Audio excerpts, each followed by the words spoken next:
This is Vince Russo's The Brand. Yo, what is going on, everybody, and welcome back to Wrestling with Tragedy, case number 121. This episode is World Wrestling Evolution. We're going to be breaking down all the changes that have been happening in the WWE, like Vince McMahon retiring, Stephanie and Nick Khan taking over as co-CEO, Triple H now the head of creative, and much, much more. But before we do, let's introduce the amazing panel that we have on this evening. As always, we have that ECW original, the Suntan Superman, the Kingpin, King of the Streets, Angel motherfucking Medina. What's going on, brother? I'm drunk, and I got gimmicks in me. Gimmick! Let's hear it for the gimmick. Gimmicks. And we've also got the third man in on the Wrestling with Tragedy team, the two-man power trip, the silver tongue god himself, Mr. John motherfucking Pause. Hello, hello. Hello, hello. And as always, it is me, the dad bod god, Piers Austin. And before we go any further, let's take a quick pause to thank those amazing sponsors that help us keep the lights on up in this bitch. First off is healthvape.com. Healthvape is your healthy vaping alternative, ladies and gentlemen. All of their products are no nicotine, no addictive or harmful chemicals. They help restore your energy while giving you the vital boost you need to get through your day. They are also vitamin infused, so go and check out their vape and pod products. Use that promo code MWAPOD to get a 10% discount on your final purchase. Definitely check out sleeves.com, one of the best websites out there that definitely fulfills all your sports accessory needs. Definitely check out the dirty boxes. That's what I push the most because I love them. They're very funny. They're very creative. Definitely beneficial for you and your significant other in the bedroom. Use promo code MWAPOD for 10% off. You ain't going to regret it. It's definitely going to take your bedroom action to the next level. I love it. John Paul's wears it. I wear it. Even Pierce Austin wears it when he goes to work. Definitely check out sleeves.com. Promo code MWAPOD for 10% off. Kingpin approved. Hell I sound better when I'm drunk. You do, man. You do. I think you got to have more wine than we record on a weekly basis.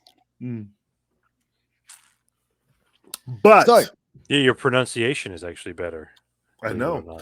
But, definitely we're going to kick it off today, with the world episode 121 with the World Wrestling Federation issues going on. It's kind of ironic that Vince stepped down. But Pierce, I'm going to let you take the floor and talk about the situation.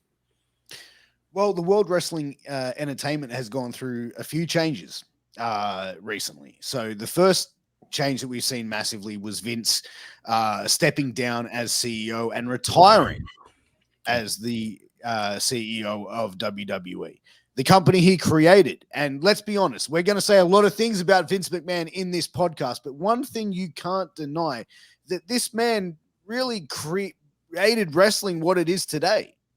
He took it to the next level from a regional to a worldwide phenomenal product. But we are going to say a lot of things about Vince, I'm sure, in this podcast. But we've seen Vince retire. We've seen his daughter, Stephanie, stepping in as co-CEO with Nick Khan. Triple H, Paul Levesque, stepping into the role of head of creative. I think this is a day a lot of wrestling fans and people in wrestling have been sitting there waiting for a long time, wondering when this day would come. I think that there's going to be a lot of changes coming in WWE. I think it's going to be gradual.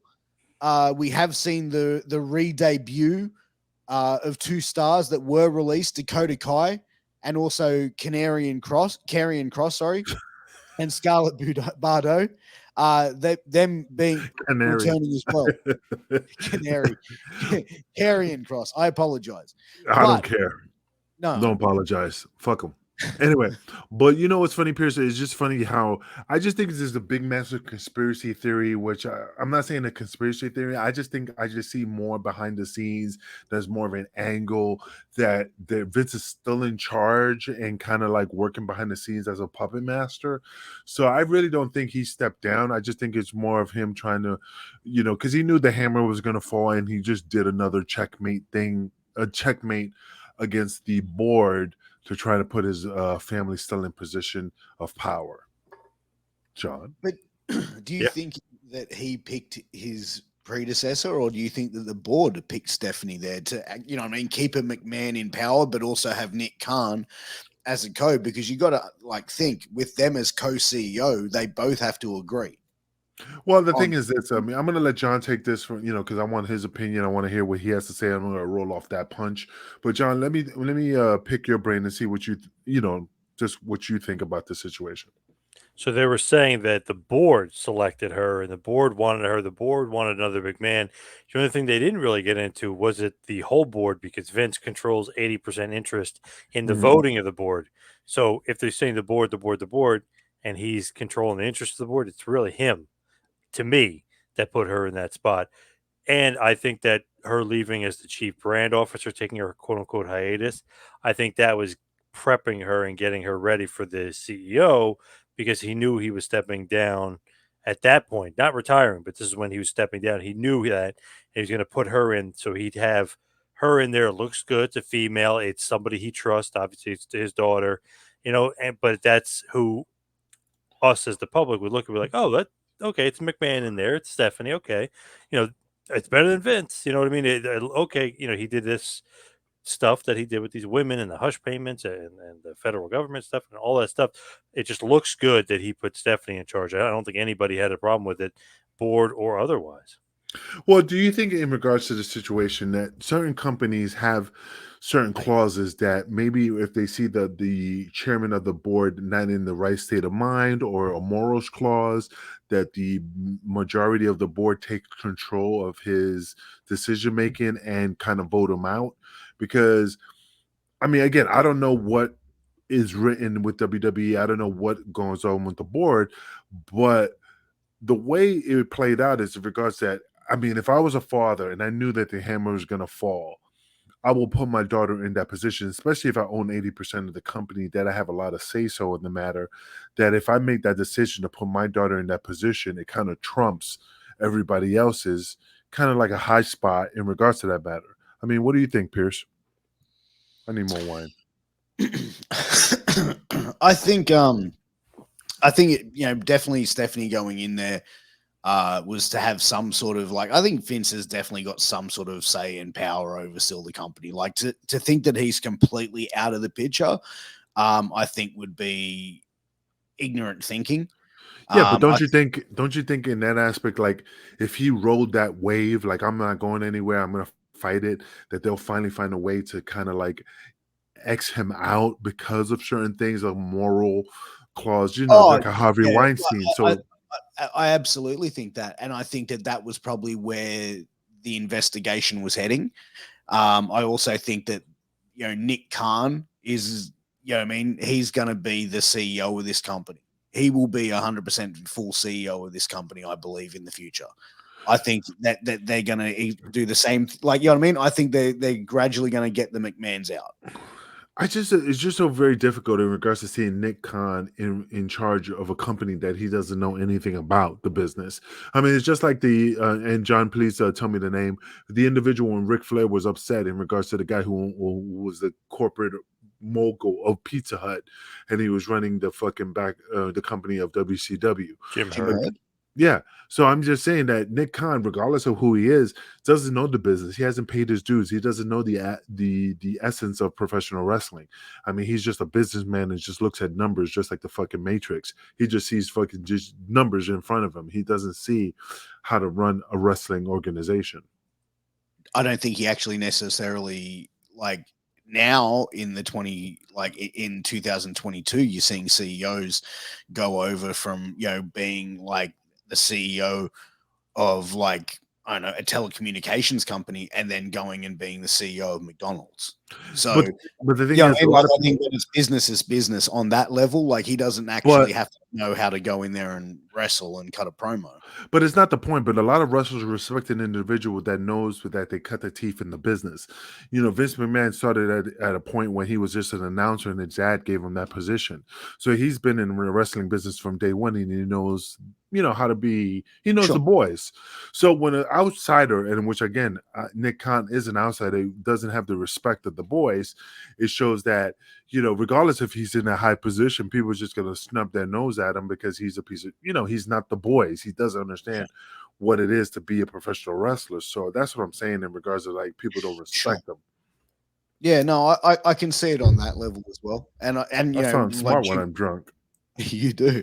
I think Jim Herdman probably went through that same sort of thing. But I think the wrestling world is something completely different to any other type of business, to be honest. And I think anyone who's been around the wrestling world, and I've learned a lot from you, Angel, about this, that the wrestling business is not like a corporate business.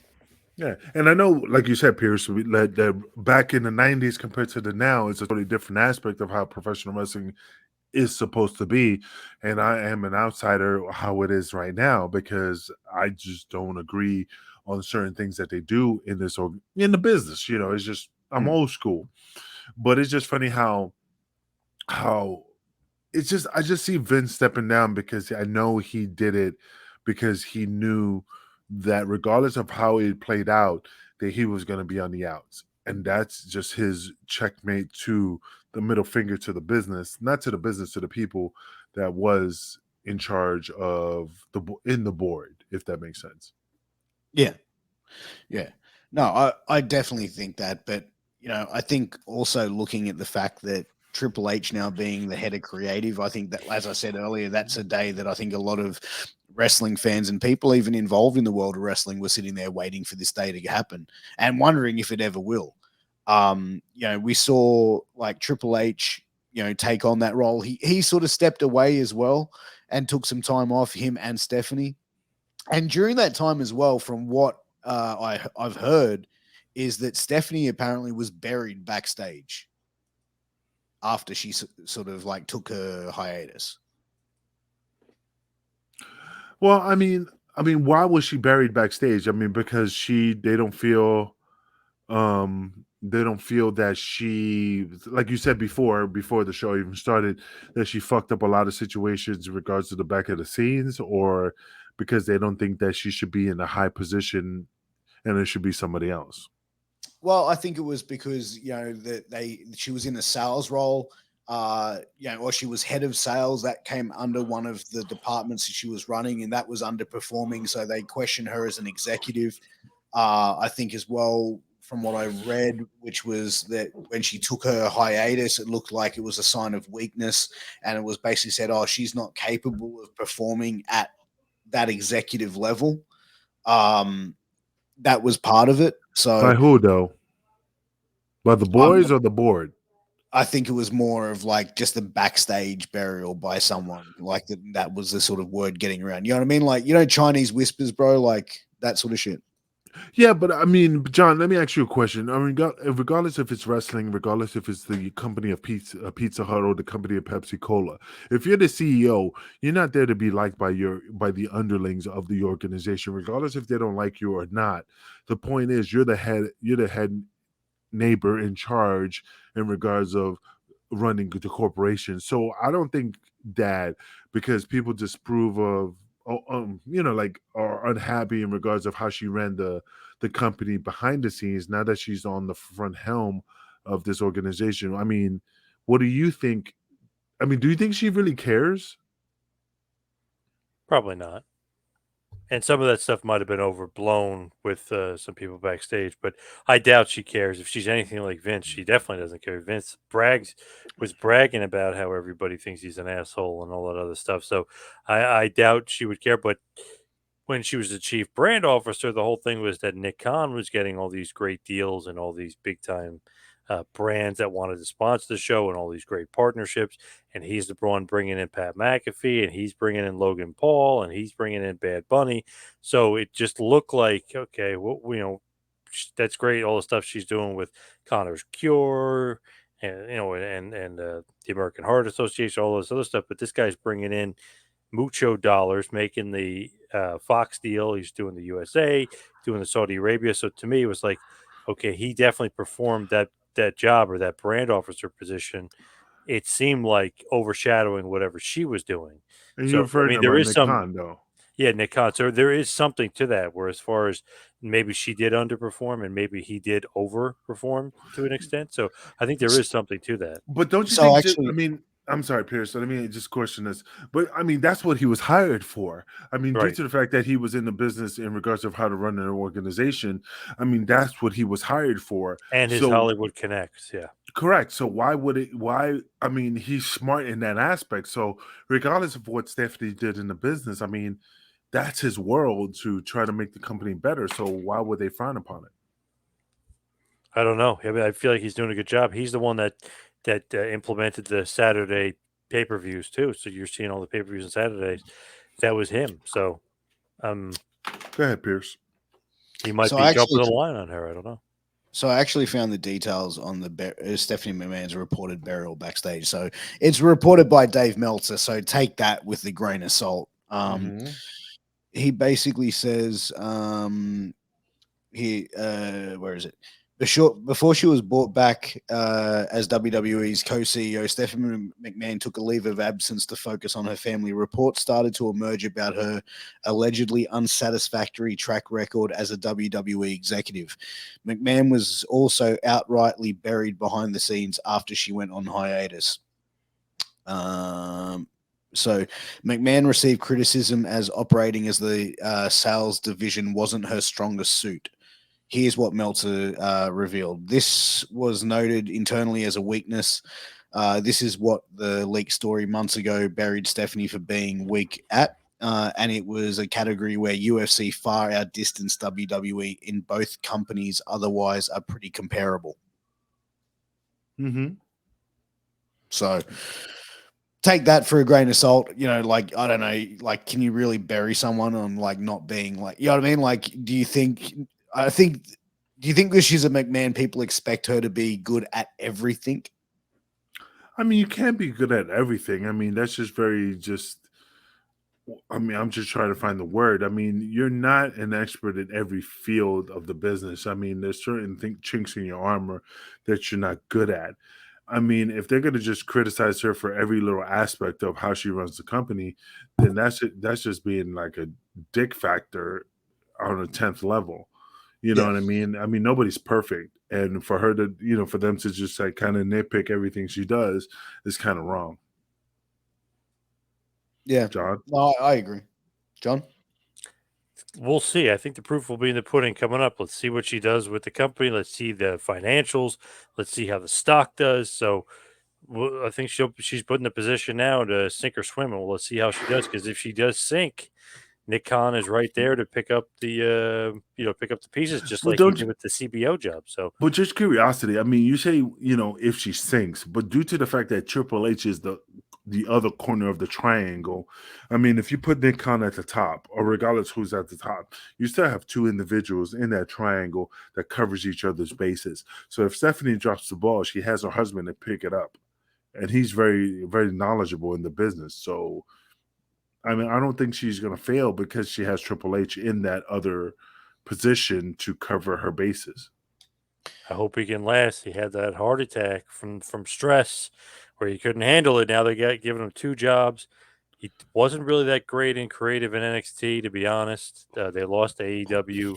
My God, you talk about WCW's 83 weeks of dominance.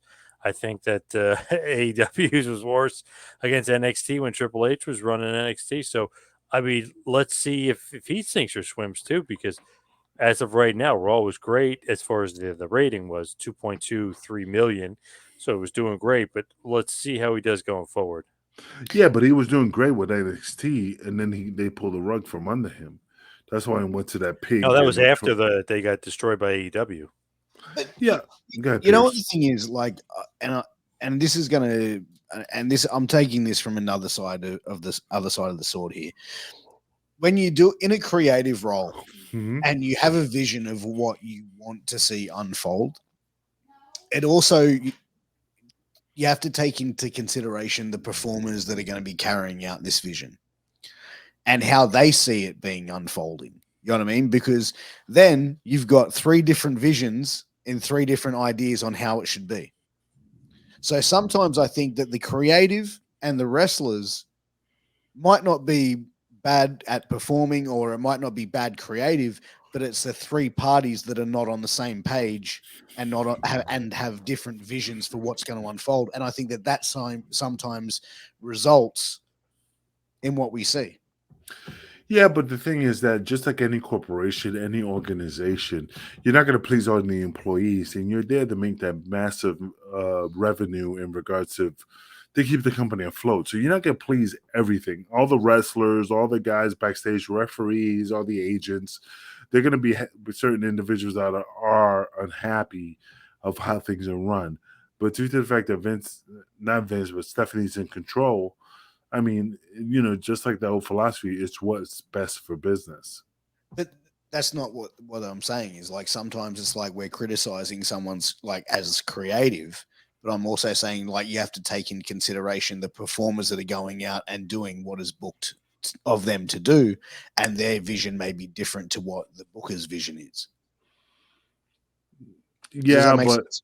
No, I agree with you. I understand what you're saying, and the fucking wine is kicking in. But the thing is that, but the thing is this is just. Look, I've been told what to do many times by Paul or Tommy and stuff, and I had a different vision, but I still followed what they were told to me to the letter. So, I mean, what I expected to happen and what was supposed to be done are 2 different aspects, And if other people think that it was going to be a certain way, I mean, you just follow what you're told. I mean, I don't know why they're perceiving certain thing. I don't know. It just doesn't. But also, like I had a conversation with PJ Black, and he turned around and said, like sometimes like the communication in WWE gets broken down. It's like sometimes it's like, yeah, you're told one thing, and then, oh, why'd you do that? You were supposed to do this. Oh, well, this is what I was told. Then, oh yeah, that got changed, and like sometimes shit doesn't get communicated down to that path. John? Though, are you saying that maybe people are going to be disagreeing with some of the creative, or are you saying they were disagreeing with Vince's creative? I think not necessarily they were disagreeing with it, but I'm saying like maybe like shit didn't get communicated properly. Like Vince may have had it, but also you got to look at the full fucking card, bro. If you think Vince McMahon is going up to every single guy on that card and having a conversation, like, come on, bro. Right. Like that's not going to happen. So it might ultimately be what Vince wants, but like, I mean, again, Chinese whispers, it starts from here. By the time it gets here, how many times does it change? Correct. No, I agree with you, Pierce. I mean, that's just a very difficult thing to kind of pinpoint, Just going to be interesting to kind of see where we go forward with the creative, because it seems like Triple H, it definitely, watching SummerSlam, that was like a Vince book show for sure. But we'll see going forward, because all these shows seem so far like totally Vince scripted shows. I've heard through the dirt sheets that he actually wrote a few beforehand, and that they've been using his script kind of going forward, and that should end soon because he didn't write up to a certain point, and they were kind of going week to week. So now we should get fresh, new content Triple H shows. But the only thing I'm seeing is he's definitely pushing his guys. Champ is getting the push. Karrion Kross is back. Dakota Kai's back. Io Sky actually got signed and brought up to the main roster.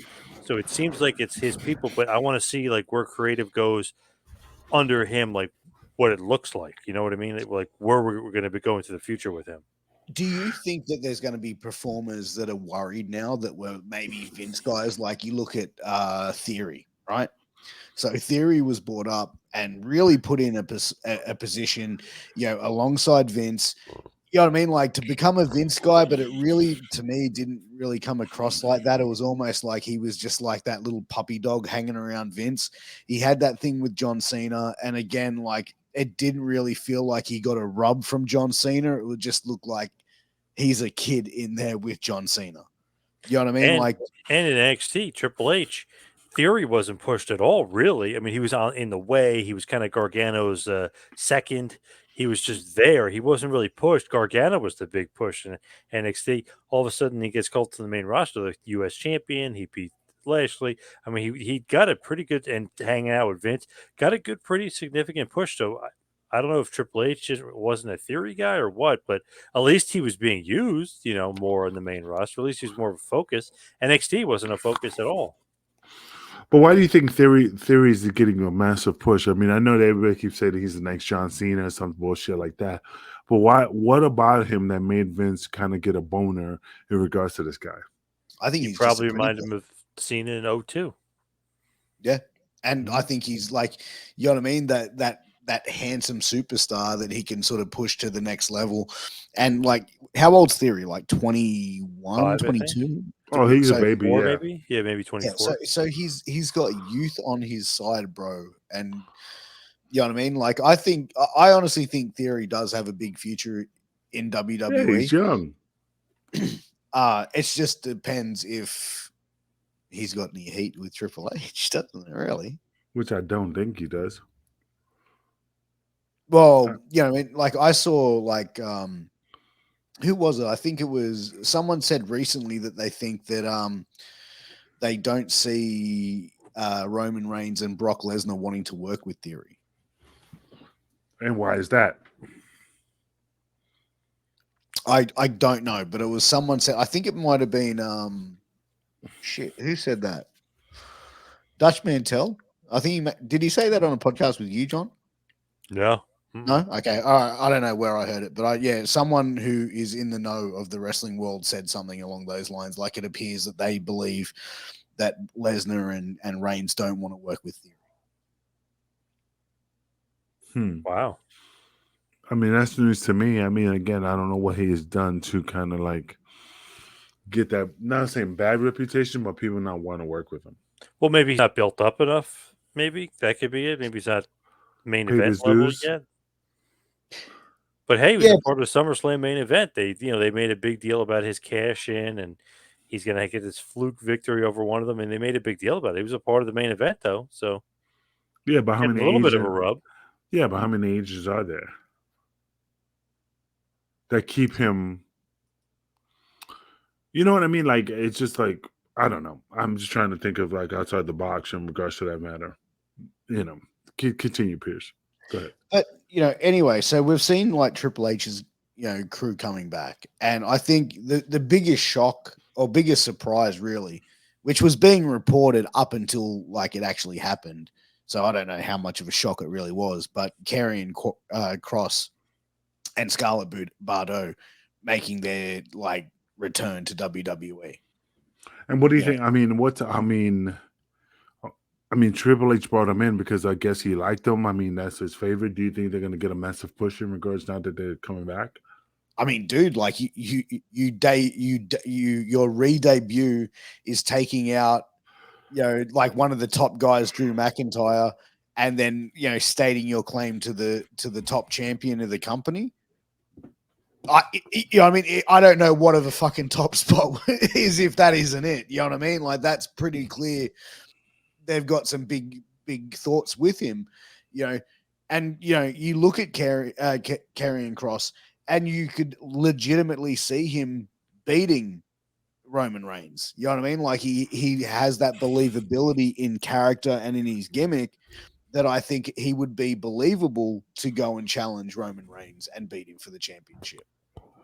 I was surprised by what was going on there with him taking out Drew, because Drew's the next contender at Clash of the Castle for the title. But I was just, first of all, I was surprised that he showed up because that was like a cool spot.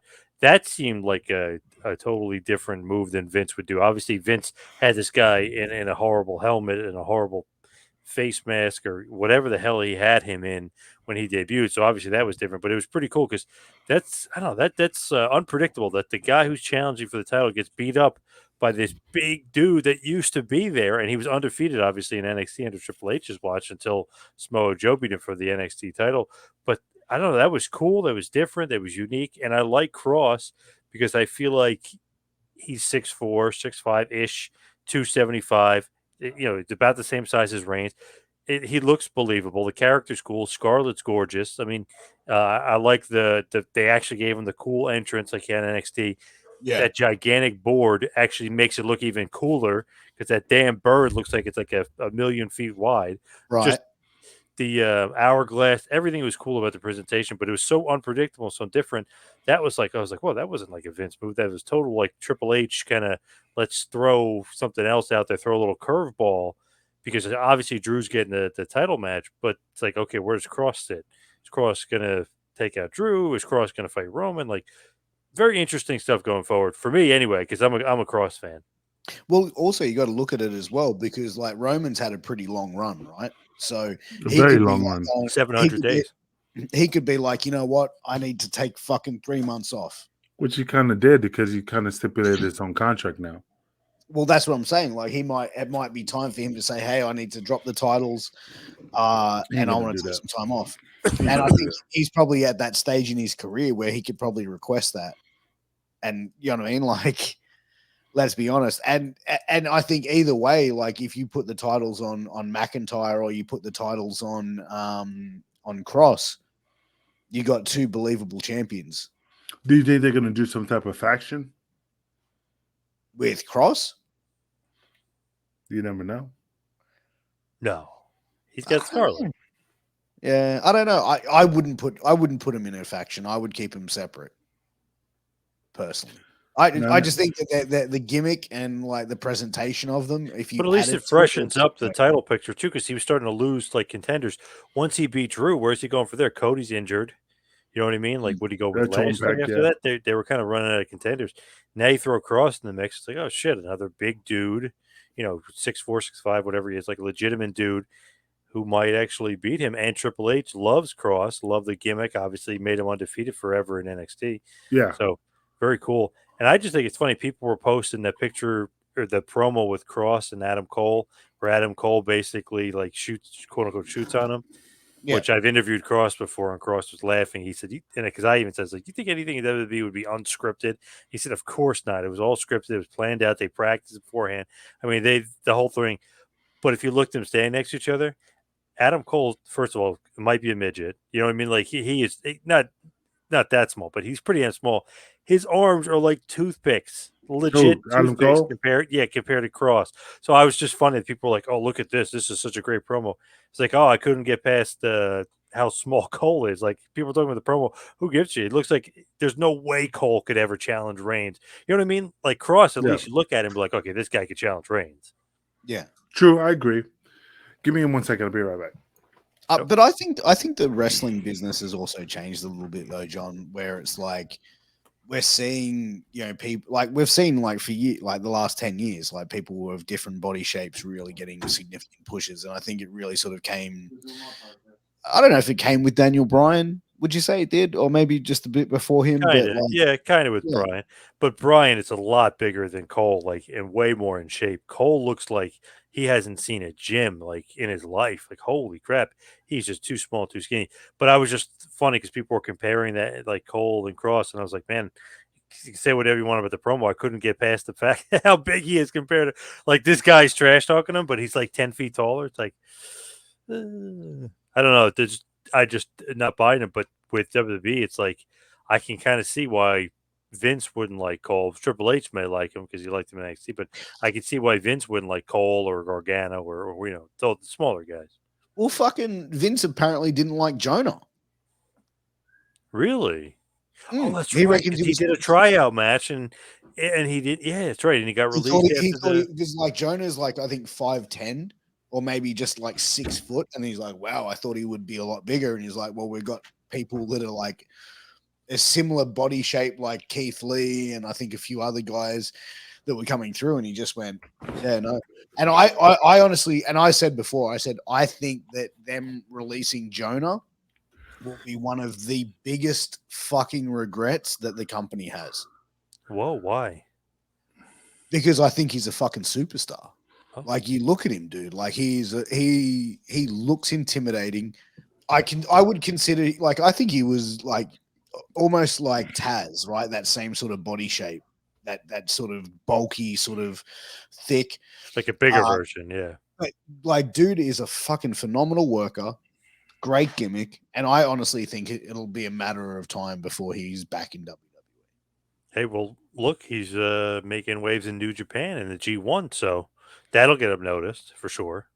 Oh yeah, and Impact, I think he's turned up there. Yes, yep, that's the main events for them too. Yeah, yeah, he's done well since he left. So, and if Triple H likes him as much as he liked him in NXT, he'll probably bring him back too. Yeah, but everybody does well when they leave WWE. I mean, that's just a given. But would you like expect all right, you look at Matt Cardona, who's probably had one of like, you know The what I mean, best like who runs. made a lot of waves in Mhm. like since leaving WWE. Like fair bit, like the Indies, he was NWA champion. He went to Impact. He wrestled Nick Gage in a death match. Do you think that they would look at someone like Matt Cardona as bringing back as being a potential top guy, or do you think that they will forever see him as like Zack Ryder, mid Carter? Tough to say because they're so weird. Like at a point, when a guy got big somewhere else, they'd bring him back and they'd like job him out. So like they're so weird with like their pettiness. Hopefully that's gone now, but they were so weird with that. To me, I feel like if you brought him back in, you'd have to give him a bigger push because he got himself so over. I think that there's no way to not give him a push. But with them, you never know because look at AJ. He got a nice push, but like, what's he doing now? I mean, there's just things that they do that just confuse the shit out of me. Just where you don't get it. But to me, if Cardona's there, you got to give him a push. I mean, he made a huge name for himself. I honestly don't know if he'd want to go back because he's making so much money, making his figures, doing his podcast, traveling the world, doing indies. Like he may not want to go back. You know what I mean? He might be making too much money and have a good schedule where he can just work whenever the hell he wants. And how much you Yeah. think he's making?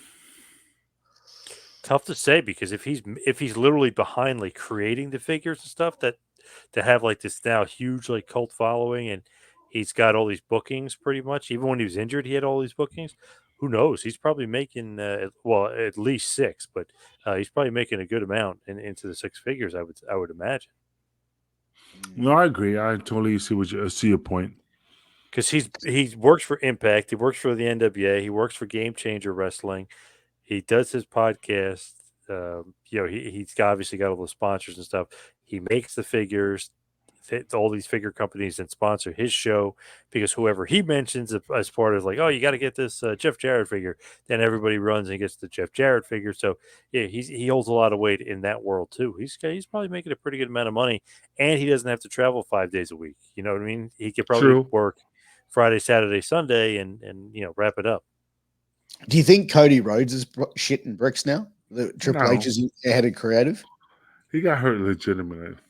No, not about being hurt, but like, Release. you know what I mean? Like, because like, didn't he take like jabs at Triple H when he was like when AEW had the first show? But Never they had an done that. interview. They had an interview with Cody. He was saying Triple H is like his best buddy there, like giving him advice before he went out. He was the last guy he talked to at WrestleMania before he went out. Like he Oh, was really? saying all this stuff. Like, yeah, like they're buddies. In a weird way, I think Triple H kind of liked that he did that stuff.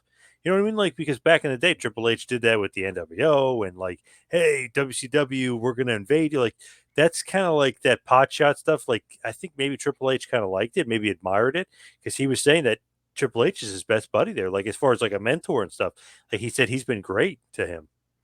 Oh That's awesome. shit, that's That's sick. just awesome. So who knows? But Maybe Triple H has that mentality where like, okay, I did that shit for years. It was time for me to kind of like, but maybe he liked like that kind of spirit. Like, okay, this guy's got this guy's got attitude to him. I like it. But now with the TV 14 rating, right? So Triple H in like running creative. I don't think we're ever going to see bra and panties matches on WWE television ever again. I think it's going to be more like the indies now. I think we're going to probably see some intergender wrestling happening. I think we're going to see more like cursing on TV. Yeah. I don't think it's necessarily going to be like sexual content that WWE is going to put out, if that makes sense. I think it's going to be more hard-hitting action, maybe up the level of violence of like hardcore matches. I don't think they're going to come back and allow blading and bleeding on TV again. You know what I mean? Like, because I think their reasoning behind stopping blading, that if they came back now and started saying, okay, now you guys have to blade. I would. I would blade. It's all about the money. Blood, red is green. Yeah, but like what I'm saying is like WWE put a ban on that shit. So do you? No, think I know, but I'm just saying I would if they asked me to. But do you think that the like banned moves will start coming back, like pile drivers and shit like that? Maybe not pile drivers, but some things will. Like I heard now they're allowed to say wrestler and wrestling. Remember that was like for some reason with Vince that was taboo, yeah, big time. So they're allowed to do that at least. So I think that you're going to see some stuff coming back. Strap, maybe they'll be allowed to say that. Like that weird stuff that Vince didn't like Roman Reigns mentioned, I'm going to send you to the hospital or whatever. Like he said hospital. Remember Vince was obsessed with like you're not allowed to say hospital, I had to say medical facility.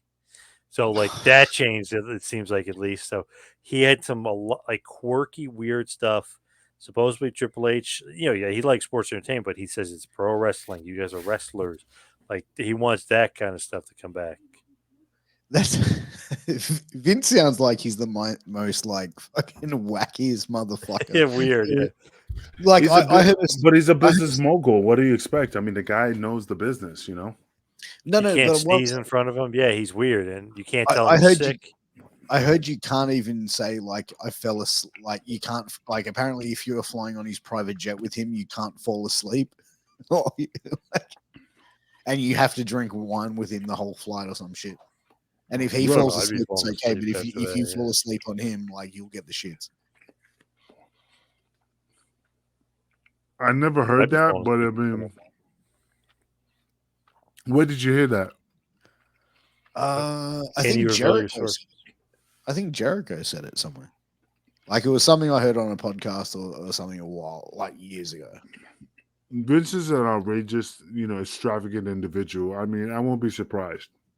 But I think you have to be like that. Like when you're a creative person, I think you're like you have to be a certain level of eccentric, right? Like even Paul Heyman. You look at Heyman, dude, same sort of shit.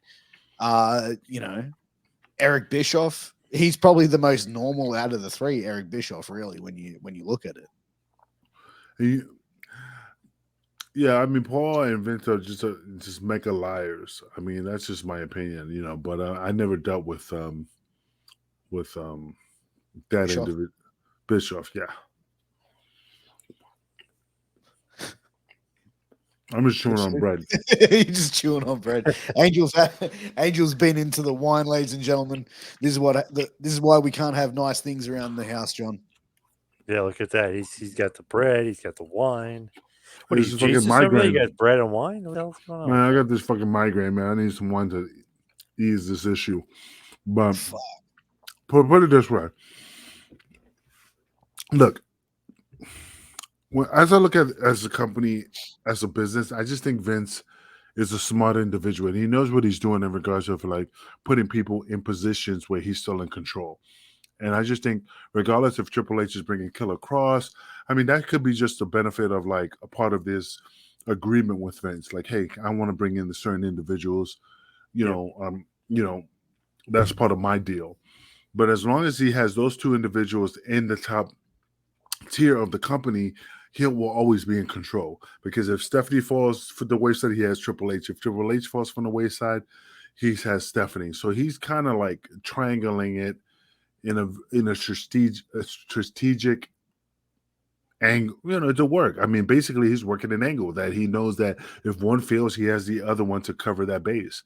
So, I mean, the Vince is just doing things that, I'm just looking at it from a smart businessman, and he's doing very well to try to keep the company still in his grasp. But I think like I've even heard recently that they're now going to be recruiting wrestlers from the indies again. They're now going to be re-signing. Like they're now going to be going after indies. I bet you they're still going to be picky. I think they're still going to do what they're going to do, but it's just like dipping But their you know toes how in the like pool. they like a couple of months ago they were only going to be like getting like D1 athletes and people from like athletic backgrounds or social No, media, damn. but now they're going back to it. But it's interesting. It's like for years, like the indie scenes gets raped and pillaged by WWE. They take all the top Correct. talent. And then in like now, I think that's why they created NXT, where they could get people from outside sports, where it's like, okay, so and I even heard Triple H say this, where it's like by having that facility, it's like, okay, great, we take all the indies, but in 20 years' time, we're fucked. So if we have our own training facility, we've always got like, generating superstars through. But do you think, like, looking at it now, with the changes that are made, do you think that we're going to be seeing, are we going to see wrestling fans coming back to WWE? Like, because I think for a long time, like WWE has been highly criticized. I think it's always going to have viewers. It's always going to have people watching. But do you think we're going to see an influx of viewership in WWE with the recent changes? Tough to say if they could have it Yeah. last, because we've seen this before where like it'll pop a little rating and it'll go back down. But 2.2 million for Raw is very good. That's the best number they've done in a couple of years, maybe a little bit over a couple of years. So I mean that is a tremendous number. Let's see if they can keep it up. 3 hours is rough creatively. You know what I mean? So let's see. I know SmackDown usually does about 2.2, 2.3 each week. So that's kind of staying in the range where it was. But Raw had, I mean, that was a big jump for Raw. I hope they can keep it up. But that just Yeah. goes to show you, all those people were like, "Oh, Vince is gone. Oh, I'll actually watch because it's been shitty for so many years." So, Do you like, think I that think people noticed that. do you think they'll go from a 3-hour show to a 2-hour show? There's a Not, possibility. not with the money that USA pays them, though. Like, Yeah. But the third hour of Raw, man, like I usually watch the 90-minute recap of Raw on Hulu because I don't have time to sit there and watch 3 hours of wrestling. I'm I don't have time surprised. to. Huh? Yeah, I usually miss Raw, to be honest, just because it's too long. Yeah. You know what I mean? Like, I don't have 3 hours a week to sit there and watch one show. So I Yeah. watch the 90-minute recap. And like I've sat there and probably last week I watched a whole 3-hour episode of Raw. That final hour is a punish to watch. Like it's hard, it's hard to get through. It's long. It's a long show. Yeah, it's just that USA pays them all that money. It's like, we'll suck it up for the money. So it just seems like they'll never change as long as they're getting that money from USA. Gotcha. And I'm sorry I'm not looking at the screen. I got my headache is killing me, so that's why I'm like this. So, so I want to apologize to the fans in advance. Angel, But no excuses. no excuses. But what do you think? Okay, regardless of what we're talking about, what do you think is the aspect? What do you think is the caveat in regards to what's going on right now? Do you think that what's basically what I'm trying to say is, what do you think is going to happen now? Now that Vince is gone and he's still in control behind the scenes, what do you think? Like the stories like The Rock's going to buy it, Disney's going to buy it. Do you think that's all smoke and mirrors? I don't know. With Nick Khan involved, it just seems like that's like his MO. Like he's building this thing up to sell it, and they can sell it for supposedly $6 billion. So I feel like if Vince is embarrassed enough, or if he feels like, okay, all this shit's going to go down, well, it's going to go down on my terms, and I'll end up selling it. So to me, it could sell to Disney. That would be cool to have like a rides and stuff, and a Hall of Fame in Florida. I mean, that would be cool, like the Hulk Hogan. I don't know, museum, or the Hulk Hogan roller coaster or something. I mean, Clearwater. that would be pretty damn cool. Like to have Clearwater, that. Florida. Yeah, there you go. To have something associated with Disney, but USA is very really, NBC is really tied to them because of the Peacock deal, so they could end up buying it. So tough to say. I don't think in a normal situation Vince would sell, but now that he retired, maybe he'll sell, and Nick Khan is the guy to sell it. No, I agree. I see what you're saying. I see where you're going with this. Yeah. I don't know. Like, I think if I definitely been saying for a while that they are planning on selling it. I think that Vince stepping down with all the scandal and stuff is going down was probably. I think if he stayed in position, it would have been halting the sale, if that makes sense. So I think that we're probably going to see a transaction happening sooner than we think. Interesting. For $6 Pierce? billion, you think? What do you think? I don't know what the figure will be. I don't think it'll be The Rock. I mean, I think The Rock is cashed up. I don't think he's I don't that think rich. I think The Rock is cashed out, but I think he has so many people that's interested in The Rock that everything he touches turns into gold. So I think he has a lot of investors that, I mean, I say he has a lot of investors, but I think there's a lot of people out there that would love to invest with him in regards that, that if he did buy WWE, that once he touches it, boom, skyrockets. So there's a possibility. Could you just imagine The Rock being the next Vince McMahon? No, I don't see him that. I think he'll stay behind the scene and still work. Come on, Nick Khan's boy. That'd be crazy. But that's the thing. Do you think we'll see Nick Khan coming out on WWE television? And would you want to see Stephanie McMahon coming out on television every week? No. To me, it depends on the angle. That's just my perspective. I mean, Stephanie will come out, but it has to make sense. Yeah, no, I agree. I mean, like I said, there's a lot of things that are happening right now, from Naomi to Sasha Banks coming back, from different individuals coming back to the locker room. I mean, again, there's a lot of meat on this bone that eventually people are going to say, wow. I'm not saying a conspiracy theory, but they can see the map on the wall in regards of how things are playing out. You know what I could see happening when they because they've recently advertised they're going to be holding a tournament for the women's tag titles that were left vacant by Naomi and Sasha when they left. Mm-hmm. That if they do re-sign Naomi and Sasha and bring them back, is they have the tournament and then a team wins the titles. And then next thing you know, we hear Sasha Banks and Naomi's music hit and they come out, and then it's the standoff between the two teams. WWE has never really done much with the women's tag team championships. And I think that if they can get Naomi and Sasha back in WWE now, that I think that this would be the perfect moment to really build that division as well. Then you know what I mean? It's a win-win for both. Pierce? Yes. I'm passing the ball to you, Pierce. I just spoke and stopped talking. I wonder if they're headed back, though, Naomi and Sasha. Because remember, they were saying, they'll be back this week about Monday Night Raw. They were not back. So interesting to see if they are really headed back or not, or if there are people, speculating about it are wrong on this one. But John, just curiosity, with Naomi and Sasha coming back into the organization, that's again rumor. But don't you think it's just hypocritical especially when they just fuck these motherfuckers? They're burned, they're blackballed, and all of a sudden, doesn't basically bottom line is they're not setting a precedent. Now anybody else can do it. Because I know they're coming back for more money. They're probably coming back with a better position in the company. A lot of people might take that as an opportunity, hey, if they did it, I could do it. You know what I mean? Well, it's been done before. Austin did it. CM Punk did it. No, I know. But eventually, do you really consider Naomi and Sasha, CM Punk and Austin material? No. You know what I'm saying? They had a lot of weight in regards of what they can do and not do. Yeah, I think that they definitely did, but I also think that I definitely think in the situation as well, what was happened,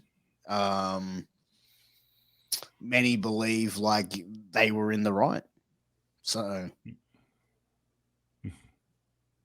but if I agree, WWE thinks that they could draw, they're going to bring them back. So they may think that Sasha can draw money for them, so she'll be brought back and probably not punished at all.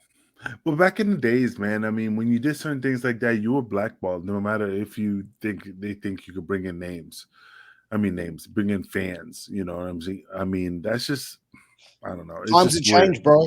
I know times have changed. I just hard for me to change because that's just what's instilled in me from back in the days. No, I see your point. I get it. But guys, I think we wrap it up for the week. Thank you very much for everyone for tuning in. You can get an exclusive first look at all of our episodes by subscribing to Russo's brand. That's patreon.com/Russo TWC and Channel Attitude. You can also check out the two-man power trip every single week with some amazing interviews, as well as myself and also the Kingpin. Please go and check out our sponsors, healthvape.com and sleeves.com. I think we've covered a lot in this episode. Do you think there's a part 2 for next week on this one, gentlemen? I don't know, man. I don't think I'm not saying there is or isn't a part 2. It's just a lot of not conspiracy, but a lot of things that just might pop up next week that might be considered a part 2. I just don't want to bank on it because, again, shit could happen. But it's just a lot of things are just rolling off. Like, I just think a lot of things is just going to pop off. It's just hard to put my finger on it, if that makes sense. Sure. John? Man, you never know what's going to happen in the world of WWE. Who the hell knew Vince was going to retire and step down? So, man, who the hell knows what's next with them? Triple H in charge of creative. Good start. Let's see where he goes going forward. Absolutely. Well, guys, we'll see you again next week. All the best. Take care. Peace. Peace.